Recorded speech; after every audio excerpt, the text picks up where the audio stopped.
Shalom saudaraku, saya tahu bahwa hidupmu dan hidupku itu adalah anugerah Tuhan. Nah, pagi ini saya ingin menyampaikan, mengutip ada beberapa ayat dalam kitab Mazmur. Semangatku, Mazmur 143 ya. Semangatku lemah lesu dalam diriku, hatiku tertegun dalam tubuhku. Aku teringat kepada hari-hari dahulu kala. Aku merenungkan segala pekerjaanmu. Aku memikirkan perbuatan tanganmu. Aku menadahkan tanganku kepadamu. Jiwaku haus kepadamu seperti tanah yang tandus.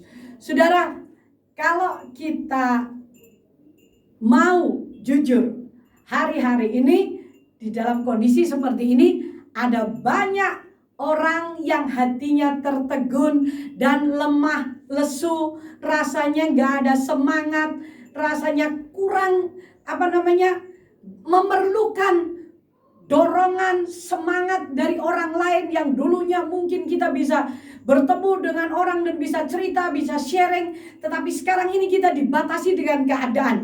Nah, rupanya Daud pun pernah mengalami semangatku lemah lesu dalam diriku, sampai dia berkata hatiku tuh tertegun dalam tubuhku. Wow, itu satu keadaan yang benar-benar susah, benar-benar dia merasa seorang diri. Nah saudara, saya teringat akan hal ini. Ada banyak di antara kita, saudaraku, anak-anak Tuhan pun mengalami hal semacam ini, apalagi yang kena COVID, saudaraku ya, dan harus isolasi. Benar-benar mereka merasa seorang diri dan harus berjuang dengan kekuatan yang ada pada dirinya. Saudaraku, apa yang harus kita perbuat dalam kondisi situasi seperti ini? Kalau saudara tidak mungkin tubuhmu sehat, tetapi melihat ekonomi mulai bergolak, mulai lagi berubah, apa yang harus kita lakukan, saudaraku? Daud berkata di Alkitab ini, aku teringat akan hari-hari dahulu kala. Hari yang mana, saudaraku? Aku merenungkan segala pekerjaanmu, Daud berkata.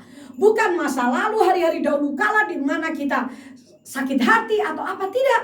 Daud mulai duduk dan dia mulai merenungkan hari-hari dulu kala, dan dia berkata merenungkan segala pekerjaan Tuhan. Artinya apa yang pernah Tuhan buat untuk saudara dan saya.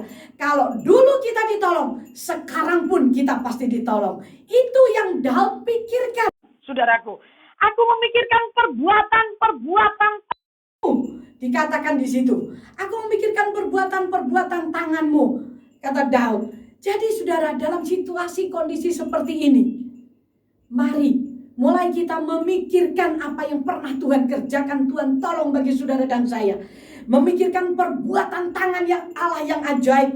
Bahkan kita menengadahkan tangan kita untuk berharap kepada Dia karena jiwa kita haus. Ini waktunya, saudaraku, untuk saudara dan saya memikirkannya. Saya mendengar beberapa kesaksian dari Bapak Ahok, bahkan anak saya sendiri, ketika orang diisolasi, ketika dia harus berjuang dengan situasi kondisi yang tidak enak itu, saudaraku, dengan COVID itu, melawan COVID. Begitu saudara dan begitu ada kepikiran sedikit saja rasa takut dan khawatir, maka imun tuh langsung drop apapun alasannya.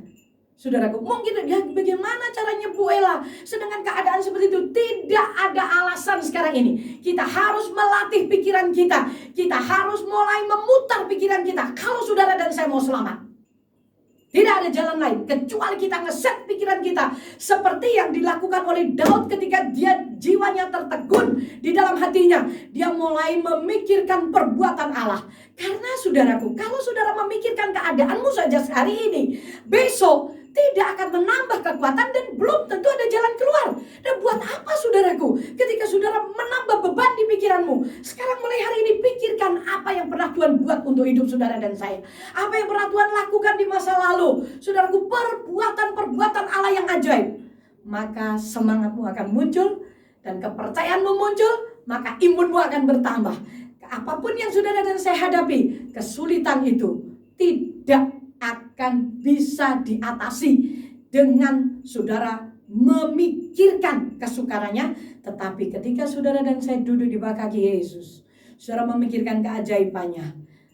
Raja Daud berkata bahwa Tuhan tidak pernah meninggalkan dia. Tuhan yang disembah oleh Raja Daud, Tuhan yang sama yang kita sembah. Dia berkata dalam kitab Matius bahwa aku menyertai kamu sampai kesudahan alam. Tidak tergantung situasi kondisi, Dia menyertai saudara. Kalau toh ekonomimu sekarang ini lagi istilahnya harus mengalami penurunan, dengar baik-baik, Dia sanggup melakukan sesuatu yang ajaib yang tidak pernah terpikirkan oleh kita. Percayalah, itu kuncinya. Mari kita berdoa. Bapa, kami bersyukur di dalam situasi kondisi yang susah semacam ini, sulit semacam ini, Engkau tetap memberikan janji-Mu bagi kami.